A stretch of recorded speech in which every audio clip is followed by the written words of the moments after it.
This is Jesse Jackson Jr. Welcome back to the Jesse Jackson Jr. Show. My very special guest is Patrice Willoughby. She is the Chief Legislative Counsel, the Director of Policy for the National Association for the Advancement of Colored People. Patrice, before we came back from coming forward, I want to let you finish the thought that you were having. Certainly. Birthright citizenship is enumerated in the 14th Amendment of the Constitution, and there's a long range of cases that have been upheld by the Supreme Court that when people are born in the United States, they're given citizenship. The president cannot unilaterally decide to end that. And yet he issued an executive order saying that he was going to do so, and specifically focused on during the campaign had focused on Haitians, has said many derogatory things about Latin immigrants as well as people from developing nations. And so this is designed to really bring fear into the hearts of people. We're seeing the mass deportation actions taking place now. And so people are afraid, while at the same time there's a gap in information. And so the president is issuing executive orders that are not legal, but people don't know that. And so that is having a chilling effect all across not only the federal government, but also in the private sector, in the corporate sector. And it's designed to create this air of invincibility and to intimidate people. And I think everyone has to keep that in mind when they read and they see these things come out in the media, because it's important for us all to maintain emotional discipline over the next 4 years, because there's no telling what this administration is going to come out with. Patrice, it feels like invincibility, but it also feels to some degree like inevitability, in that as African Americans, we know how hard fought the 1964 Civil Rights Act was, and the price that we had to pay, from the death of Emmett Till in 1955 to Rosa Parks taking her seat on the bus in Alabama, to the emergence of Martin Luther King Jr., to the passage of the Voting Rights Act, public accommodations legislation. Our oldest African American organization, the NAACP, has always stood at the vanguard of defending our community and its rights. And when I say inevitable, we don't control the Congress, we don't control the Senate, and the Supreme Court has seemingly sided with the President of the United States on almost every issue. Is the signal that Donald Trump is sending, is he sending it to the courts, to the Congress, to challenge some of the most critical legislation that is responsible for the advancement of our people? Yes, he is. They are deliberately issuing executive orders knowing that in many cases they will be challenged in court, and that has a dual purpose. There are some executive orders that go to some of the legal frameworks that have supported civil rights legislation and that have supported the expansion of opportunity for Black people and other of color around the country. So you see that in the executive orders surrounding federal contracting, for example, because federal contracting has been a source of wealth creation, although the greatest beneficiaries of the federal contracting statutes have been white women. And Black representation in the federal contracting marketplace has been consistently stagnant over the past at least 30 years, and it's around 5%. The Biden administration targeted 11% during their tenure in office. But the second purpose of these executive orders, if it is not a specific legal framework, it is in order to have a messaging point, because although the president was elected and narrowly won the popular vote, it was not a mandate. And so what you'll hear this administration saying all the time is that they have a clear mandate. But those ratios in the Senate and the House are very narrow. The popular vote was very narrow. And so that is by no means a mandate. And people have to keep that in mind as well. But those executive orders serve the purpose of being a talking point that this administration can build its messaging around and get everyone to repeat the same thing over and over again, so that it seems as if that is the conventional wisdom, that that is the truth. But that's why it's important for people to keep their eye on the fact that a lot of that is smoke and mirrors, and it's by no means an inevitability that a lot of this is going to be enacted. And we all have to keep emotional discipline and stay focused. In just this week, the President of the United States, in a midnight firing, fired 18 inspectors general across the entire federal government. These inspectors general are responsible for holding government agencies accountable and complying with the law in every conceivable administrative agency. He's also hired an anti-DEI and anti-affirmative action appointee to run the Civil Rights Division of the Justice Department, which, as you know, President Johnson and other civil rights leaders have worked with to enforce consent decrees in local municipalities where, for example, George Floyd was killed, Laquan McDonald in the city of Chicago, and other African Americans who've confronted and had to deal with real police brutality at the local level. My question to you is, this period for the NAACP must be obviously a vigilant period, but without a majority in the Congress or a Senate that is sensitive. Is there anything else that we can do to hold our ground and hold the gains and the progress that we've made? The courts seem like a long and a very lengthy process, while we struggle to keep Target and other companies from Costco and other companies from going back on initiatives that so many of our leaders have fought so long and so hard for. Well, we have always, as Black people, we have always drawn our strength from community, from our community, our local activism, and from the strength of relying upon each other. In 1909, when the NAACP was founded, it was in response to the range of lynchings that were going on in the country. And similarly, if you fast forward to the period surrounding George Floyd, the popular uprisings that happened really galvanized a multiracial pushback across the country. And this is exactly what a lot of conservatives are afraid of. It is when people become so inundated, so overwhelmed, they cannot think clearly. And that's what we all have to keep in mind. There is a lot that we can do in using our community infrastructure, our civic and social organizations, our churches, our person-to-person way of expanding information, but also dispelling mis and disinformation. And so, all of us have our sources of trusted news and information. And I think that what we are going to see over the next 4 years is the need to really stay much more closely connected. Because if you even look at social media, some of the movements that are coming up in terms of exercising our buying power, Black Americans control about $2 billion in buying power. And with companies stepping away from their commitments to diversity, equity, and inclusion, I think it's incumbent upon all of us to align our personal spending and our family spending with our values and not support companies and organizations that don't support us. These are very, very shallow business decisions that these companies are making. But let me be clear. DEI does not put anyone unqualified at the front of the line.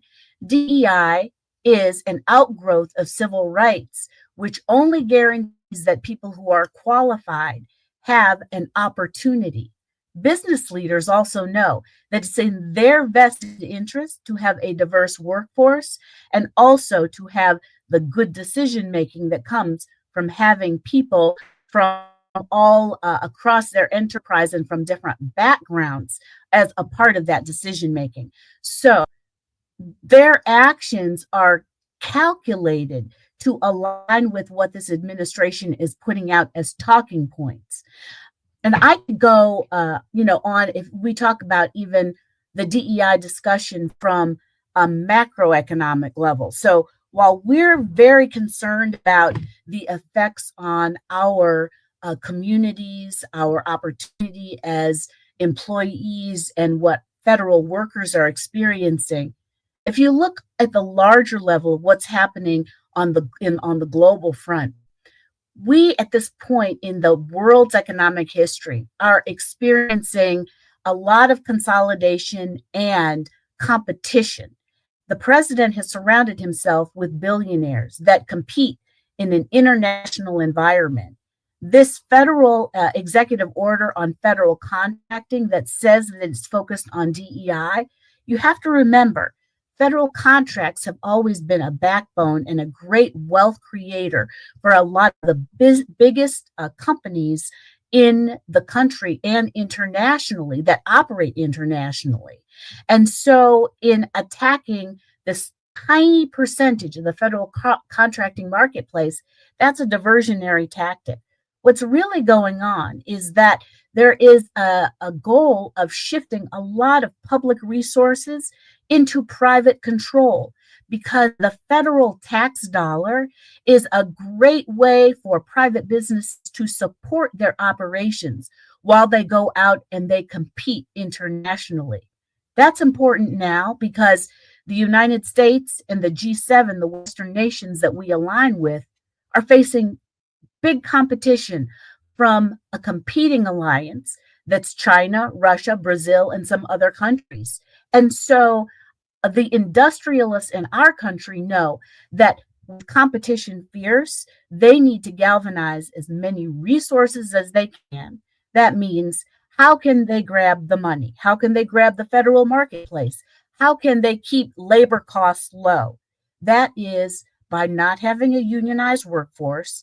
That is by grabbing as much of the federal tax dollar as they can to support business in support of their international competition goals, their federal contracts. And that's what you see with Elon Musk and a lot of the other people that the president has surrounded himself with.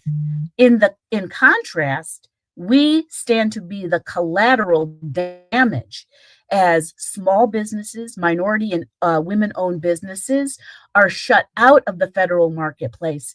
And while people who live in communities and in states that are hostile to unions are unable to organize, and so their quality of life and their wages are driven ever and ever lower in support of an agenda which is really contributing to huge shifts in the racial wealth gap, where the American people, Black, white, and everyone, middle class and lower middle class, get more and more poor, and the wealth is concentrated up at the top of the income, and more billionaires benefit from the work, the labor, and the tax dollars of the American Jesse Jackson people. Jr.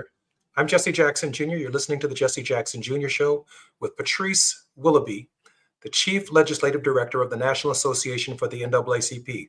When we come forward, we'll have more with Patrice Willoughby.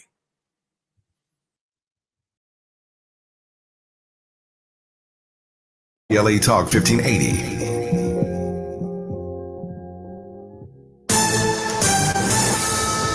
I'm Bree Wood with 4 Things You Should Know with BIN News. New York State Trooper Thomas Massia and his parents have turned themselves in after Massia allegedly falsely claims he was shot. He faces charges of tampering with evidence, false reporting, and official misconduct. Detectives found cash and weapons at his family home during the investigation. The Kansas City area is experiencing the largest documented TB outbreak in U.S. history, with nearly 70 active cases and 80 latent cases where people are infected with tuberculosis bacteria but don't have the disease are confirmed.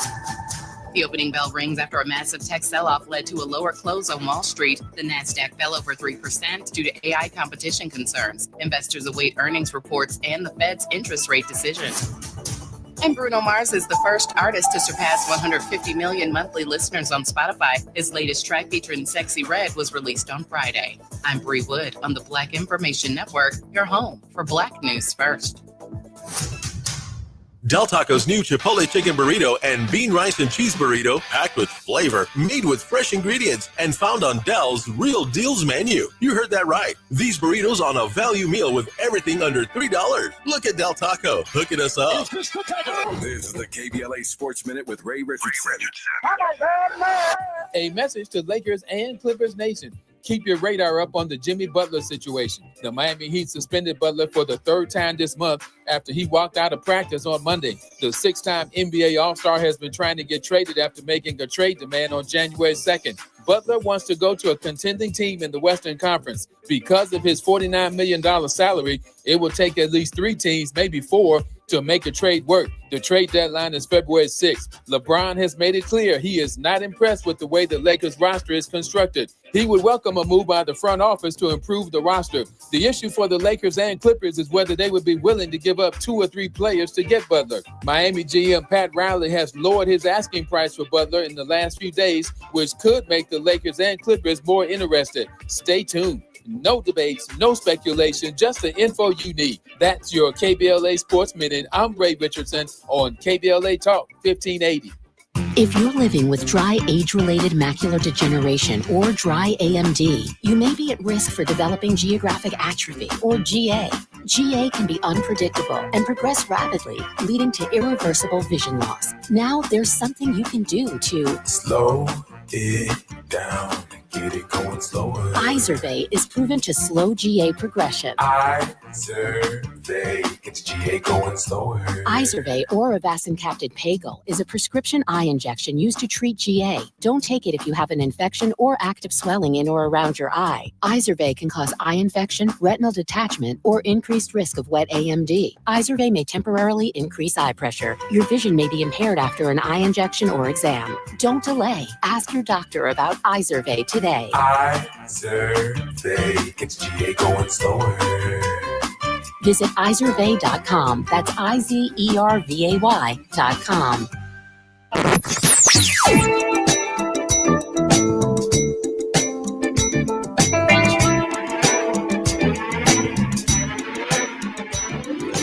This is KBLA Talk 1580.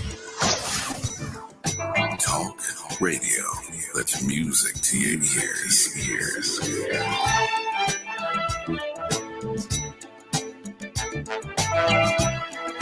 We're unapologetically progressive. KBLA Talk 1580. We've got a lot to talk about. I'm Reverend Gerald, the life coach. Is someone you love struggling with addiction and mental illness? Is improving your family's health important? Want to leave a legacy that your family can grow? Are you ready to enhance your perception of life experiences? Then wake up weekends at 7 a.m. with Urban Family Focus and get the wisdom, opportunity, resources, and motivation to live your best life. Join the conversation on Urban Family Focus Saturday and Sunday at 7 a.m. Unapologetically progressive. KBLA Talk 1580. We've got your black. I feel so alone. I'm embarrassed to talk about it. How can I help my kid if I can't help myself? I can't remember when I wasn't stressed. I don't like it. Inside. When you feel overwhelmed by your thoughts and emotions, it's okay to get help. You are not alone. CalHope is here for you with free, safe, and confidential mental health resources for youth, young adults, families, and you. Find support now at calhope.org. You're listening to Jesse Jackson Jr. on KBLA Talk 1580.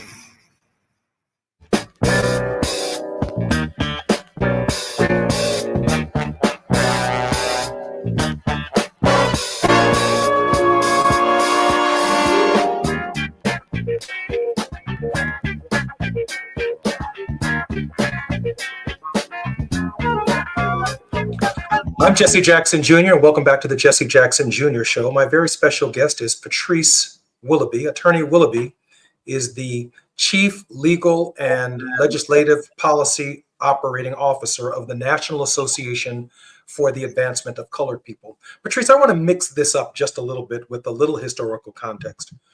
At the end of First Reconstruction, we're talking 1870, 1880, 1890, right up to Plessy versus Ferguson. There was this spirit in the country after the Civil War that white Americans wanted to redeem themselves. They started talking about their heritage. They started talking about their land, their country. And as you know, that period brought First Reconstruction to an end. It is in that context that the NAACP, during Jim Crow, is founded in 1909, right in that area.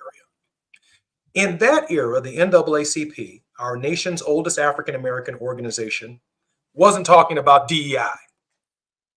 They were talking not about diversity, equity, and inclusion because we were a segregated society. They were talking about our fair share coming out of the peculiar institution of slavery and the short-lived First Reconstruction.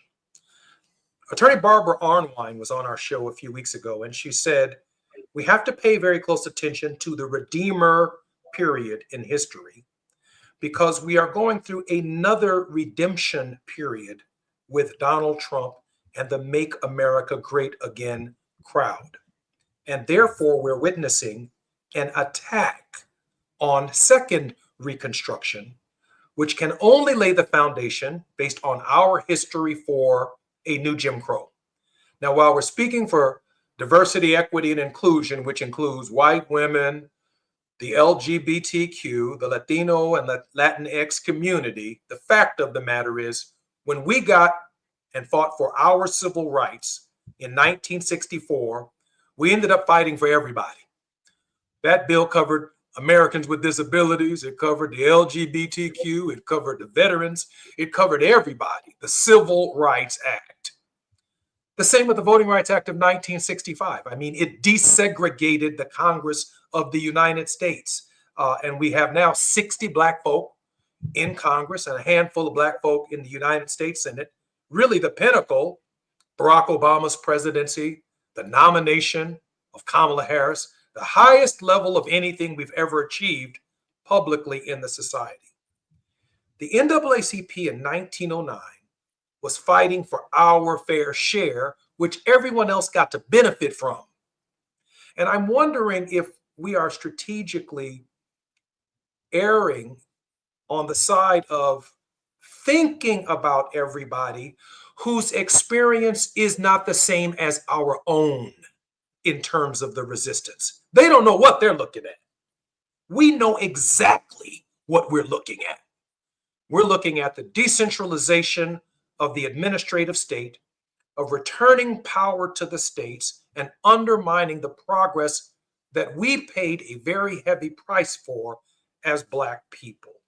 Your thoughts and the future of the organization that is so much responsible for setting our community on the path to reconstruction and the progress and the gains that we've made thus far.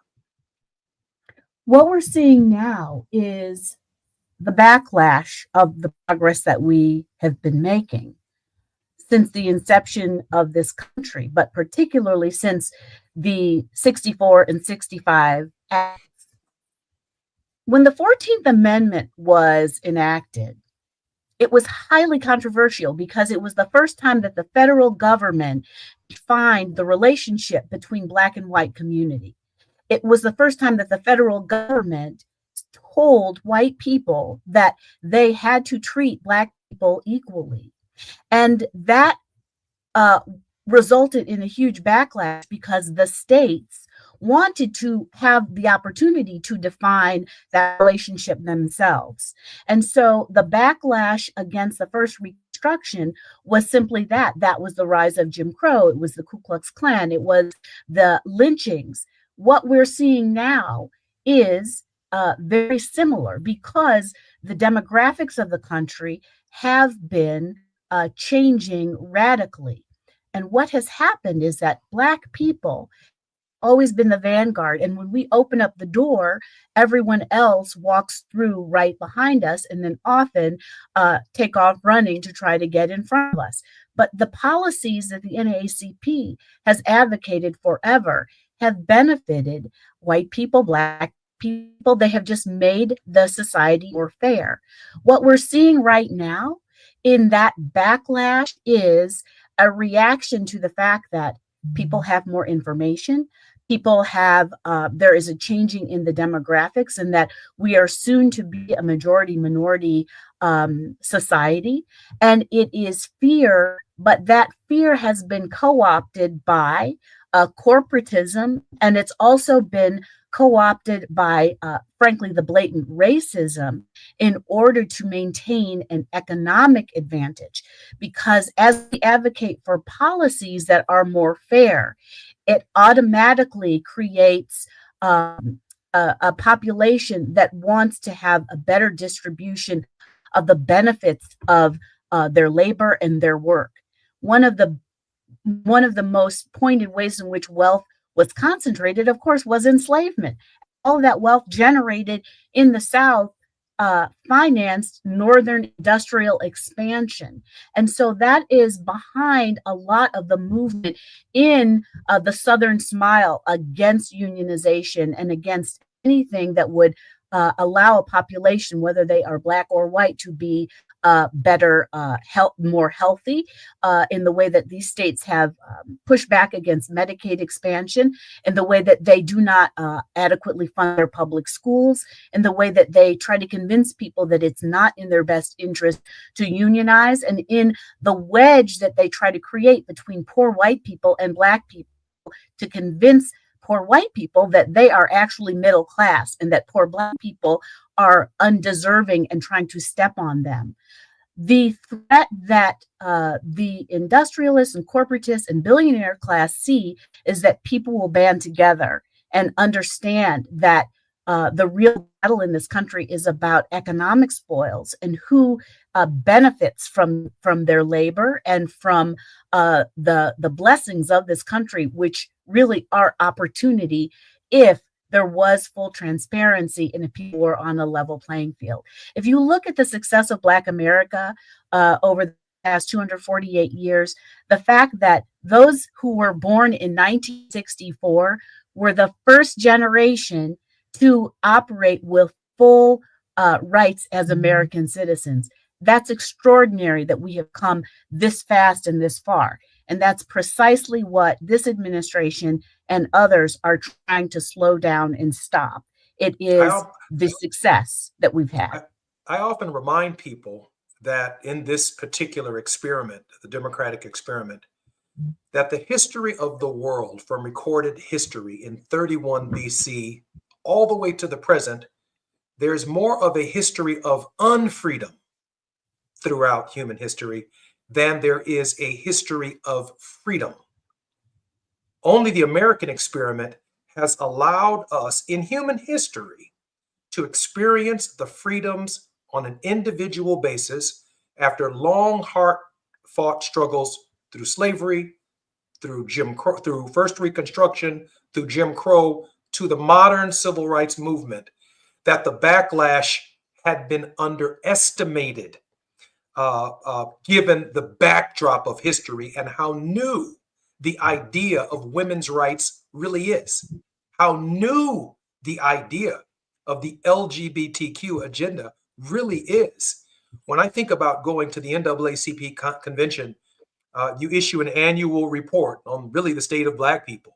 The Urban League, Mark Morial, they issue an annual report on the state of Black people. The National Action Network, an annual report on the state of Black people. My father's organizations from Detroit to Chicago, they issue report cards on the status of Black progress every single year. And I can only imagine that this year at each of these conventions, the reports are going to look fundamentally different in these conventions than we've seen in previous conventions, because like Howard Thurman might say today, our backs are truly against the wall. What can we do to support the NAACP and similarly situated organizations as part of this resistance?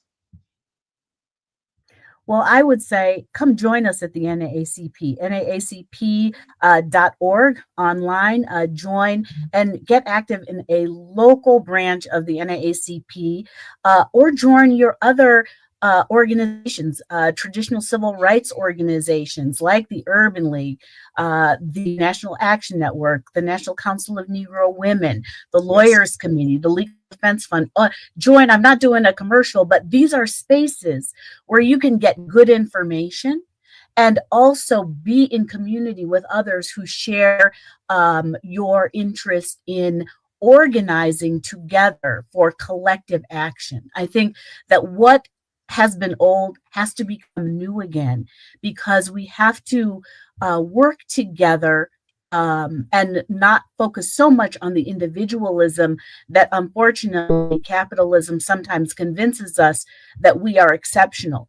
But what you see from the executive orders that have been issued is that there's an overall goal of slowing Black progress in general. It is an anti-Black agenda, and that's why it's critically important to work with others in community in order to protect and advance our rights.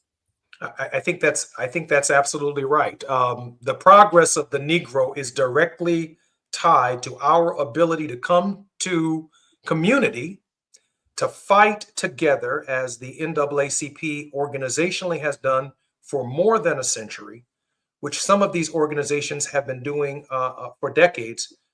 We've never seen an onslaught on our basic rights, our civil rights, which impact every single facet of society, even beyond our community, because we've redefined what human rights mean in the American experiment. And so, yes, this is going to sound like a commercial. Join the NAACP, join the local chapters, join the Urban League, join the National Action Network, download the KBLA app so you can get some good news and good information. Download WVON's app so you can get some good news and some good information, and join us right here in community, where we work through the very difficult days, months, and years ahead. But on the other side of it, we do emerge stronger, respecting each other, caring for each other, and advancing an agenda, yes, for ourselves, but also an agenda that brings the entire country together. For one group of Americans is no different or better than any. I feel, Patrice, that the burden, however, throughout this experiment has always fallen upon African Americans to advance the causes of social justice and human rights.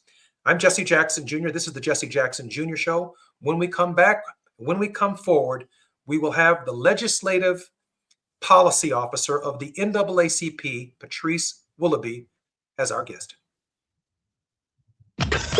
While you're stuck in traffic, we can at least bring you up to speed on the news of the day. You're listening to Jesse Jackson Jr. only on KBLA Talk 1580.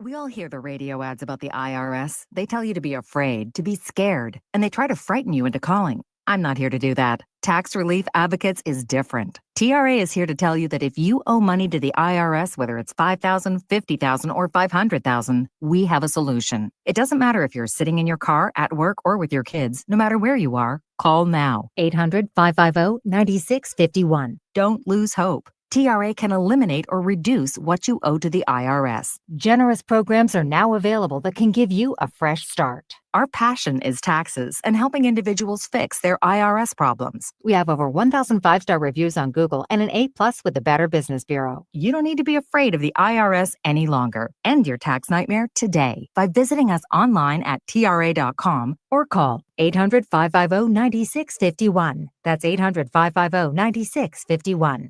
Tax Relief Advocates. Real solutions for real people. KBLA Talk 1580. We've got a lot to talk about.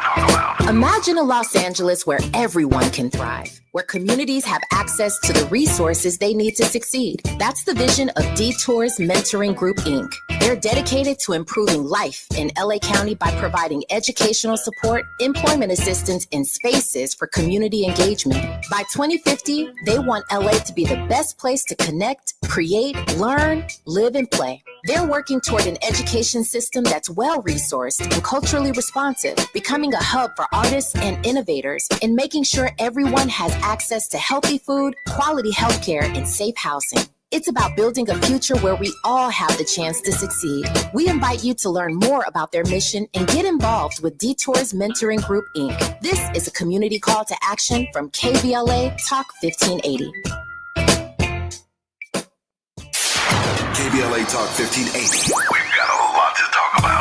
KBLA Talk 1580 reminds you, when we fight, we win. The Youth Justice Coalition is challenging America's addiction to incarceration and discrimination. YJC works to dismantle policies leading to mass incarceration, law enforcement violence, and the school-to-prison pipeline. Their approach, transformative justice, community intervention, free LA high school, legal defense, and system monitoring. YJC promotes safety without relying on prisons. Their goal, prevent system contact and help people exit the system through direct action, advocacy, and education. Want to get involved or need help? Call 323-235-4243. That's 323-235-4243. Join YJC in creating change. When we fight, we win. KBLA Talk 1580, your voice for justice. This is a community call to action from KBLA Talk 1580.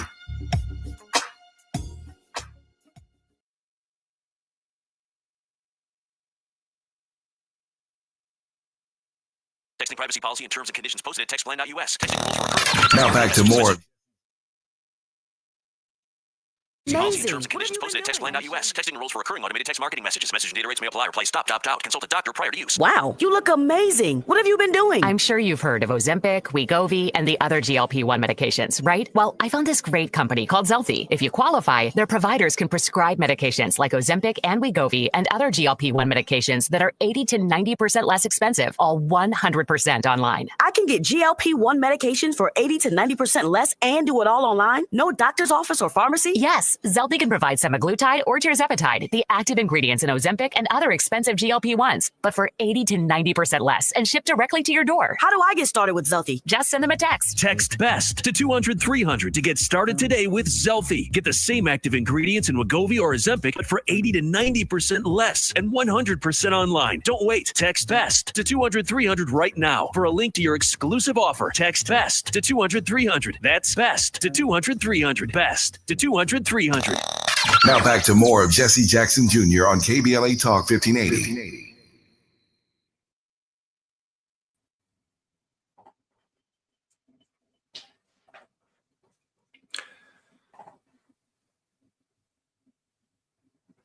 I'm Jesse Jackson Jr. Welcome back to the Jesse Jackson Jr. Show. My special guest is Patrice Willoughby, Chief Policy and Legislative Affairs Director for the NAACP.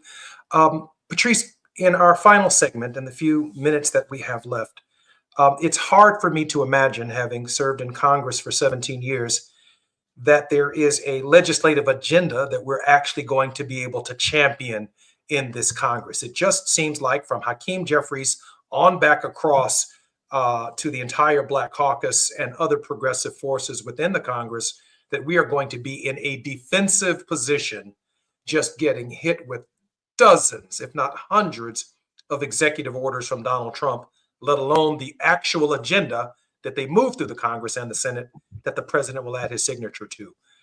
Your concerns as a legislative director for our nation's preeminent African-American organization. Well, I think it's important to understand that presidents don't get to pick and choose which parts of laws that they enforce. Congress has the power of the purse. The powers of the president are enumerated in the Constitution or those delegated by Congress. And there is a role for everyone in the Black community because we're not monolithic. And so what I would say is everyone should lean into the area in which they have a personal interest. If your interest is labor and workers, then focus on labor and workers. If it is bank loans, then focus in on lending and what your local bank, what your community banks are doing with respect to ensuring that there's opportunity for funding for small businesses in your community. If you are interested in education, lean into the actions surrounding the U.S. Department of Education. This administration has said that it wants to abolish the Department of Education. They can't do that unilaterally. That has to go through Congress. They can't also establish a new federal agency, like they say with DOGE. DOGE, any committee that is set up has to go through what's called the Federal Advisory Commission Act. And those proceedings have to be open to the public and transparent and publicized so that the public knows what's going on. Everyone has a role to play. What the real danger is in that some of the activity that our communities most rely on. So, for example, SNAP, WIC, worker protections, these student loans, and also medical and healthcare prescription drug pricing. There are big federal funding tranches. Wherever there is a range of federal funding, that's where you're going to see that there are some significant changes that people might be distracted from looking at, but that's also where the danger lies in removing those supports that are important for our community. So lean in what you're interested in and find the groups of people, your unions, the American Federation of Teachers, National Education Association, your labor unions. If you are a gig worker, focus in on insurance issues.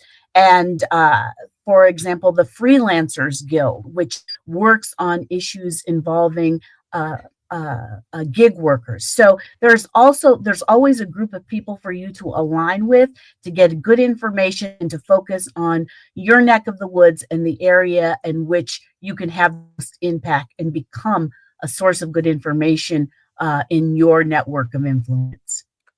Patrice Willoughby, one of the hardest working women in Washington, D.C. She's a lawyer, and she's the policy director, legislative affairs director of the National Association for the Advancement of Colored People. A lot is coming her way. A lot is coming to the organization's way as they fight for our rights and fight to sustain the progress and the gains that we've made. Tomorrow on the Jesse Jackson Jr. Show, our very special guest in this hour will be the president of the National Urban League. Mark Morial will give us his take on what is taking place in Washington, D.C., what is behind the thinking of Donald Trump and his supporters, and the gains that we must continue to fight in community in order to protect the progress that we've made. Patrice, we're wishing you the very best. We're wishing you the best of health. And if there's anything we can ever do right here at the Jesse Jackson Jr. Show, please feel free to reach out. We want to be an outlet for the NAACP to share good, solid information with the people. Thank you so Patrice, much for having us. I'm so honored that you were here, and I look forward to speaking with you again. I'm Jesse Jackson Jr. You're listening to the Jesse Jackson Jr. Show. Until tomorrow. KBLA 1580 Santa Monica. I'm Bree Wood with 4 Things You Should Know with BIN News. New York